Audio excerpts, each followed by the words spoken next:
when it comes to flight systems, I'm going to go over a few more things. I mentioned earlier, I'll let you worry about the receiver. You're going to need a radio with a transmitter that can mix for a flying wing, and then you can just use you can use a Lemon RX receiver that costs $10, or an Orange RX, Futaba fast receiver, whatever you want to do there. The other option for you is to go with a receiver that has built-in stabilization and flying wing configuration, and then you just feed it from the simplest transmitter signal, 2 channels, 3 for the throttle, and it figures out the flapper on flying wing signals to output, and then those usually have 3-axis stabilization too, of which you'll use 2 of the axes. You're not going to need the third one because that would be yaw or rudder.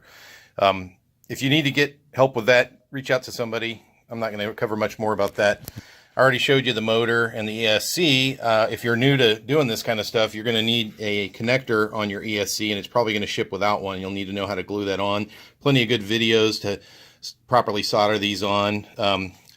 These are EC3s. I use these exclusively on my electric planes and then I use the XT60s on my drones, so I kind of have both, and I have converters. Battery-wise, you're going to be flying on somewhere between a 2.2 to a 2.6 amp hour, or another way to say that would be a 2200 or a 2600, 2650 milliamp hour battery. Your discharge rate should probably be 30C or above.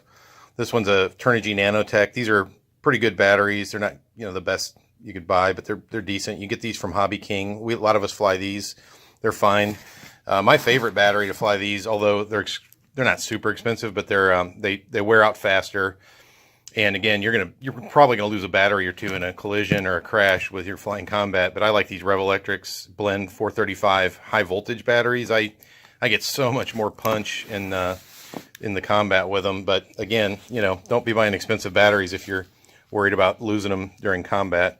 Another kind of more expensive battery that I really like is this high fast charge Thunder Power RC with an 8C maximum charge.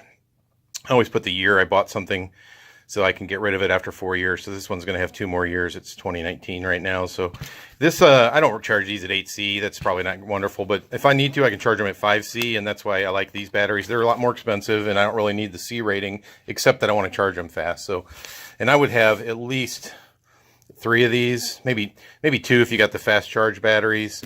But 3 or 4 of them is great. I have dozens of those things. The only other thing I'm going to mention is lighting. Since some of you might actually want to create lights on these, especially if you're kind of new to this, what I recommend is embedding the lights inside, and I'll show that when we do the build. But this is just one of those simple light strips of LEDs that you get from Hobby King. These are white. They come with a lead that you can basically solder something onto. You're going to pretty much need to use several of these. I would say 2 per wing to get the kind of lighting you want. I actually have gone 3 per wing, and the plane just pops. It's awesome. I actually like to do a red one facing forward in front of the spar. You'll see that later. That creates a really easy to see line if you're flying towards yourself, and reds are real easy on your eyes. I do not recommend blue. Blue hurts your eyes at night. Something about that high frequency light hurts. And these can just get all twisted together and then soldered, and then what you're going to end up doing is probably, if you do it the way I do it, the easiest way is you get one of these female charge jacks, and you're going to solder essentially the 2 outside ends of whatever you end up with, making sure your polarity is correct, into this JST XH female plug. And then I literally just take my battery when I plug it in, and I plug in the male to that female, and the lights come on, and they don't come off until I unplug it. So that's the easiest way. Another way to do it is to use one of these receiver controlled switches. You can also buy these from Hobby King. You just basically solder these wires. You can cut them down if you want to reduce some weight. Solder those in series, not in parallel, in series with the circuit, and then you can turn it on using a 4th receiver channel. So you're going to have one for your one for pitch, one channel for pitch, one channel for roll, one channel for throttle, and then a 4th one if you wanted for this. I think that's about it on the control systems and batteries. So really, you can build this thing, including the airframe, not including batteries, for about $70, maybe less if you've got some of this stuff already. I mean, I think the first one, the prototype we built completely with parts. It cost us $5. Parts we had laying around, it was $5. But the batteries are always going to be, you know, $20 each, maybe more. So that's really something you're going to have to kind of figure out separately.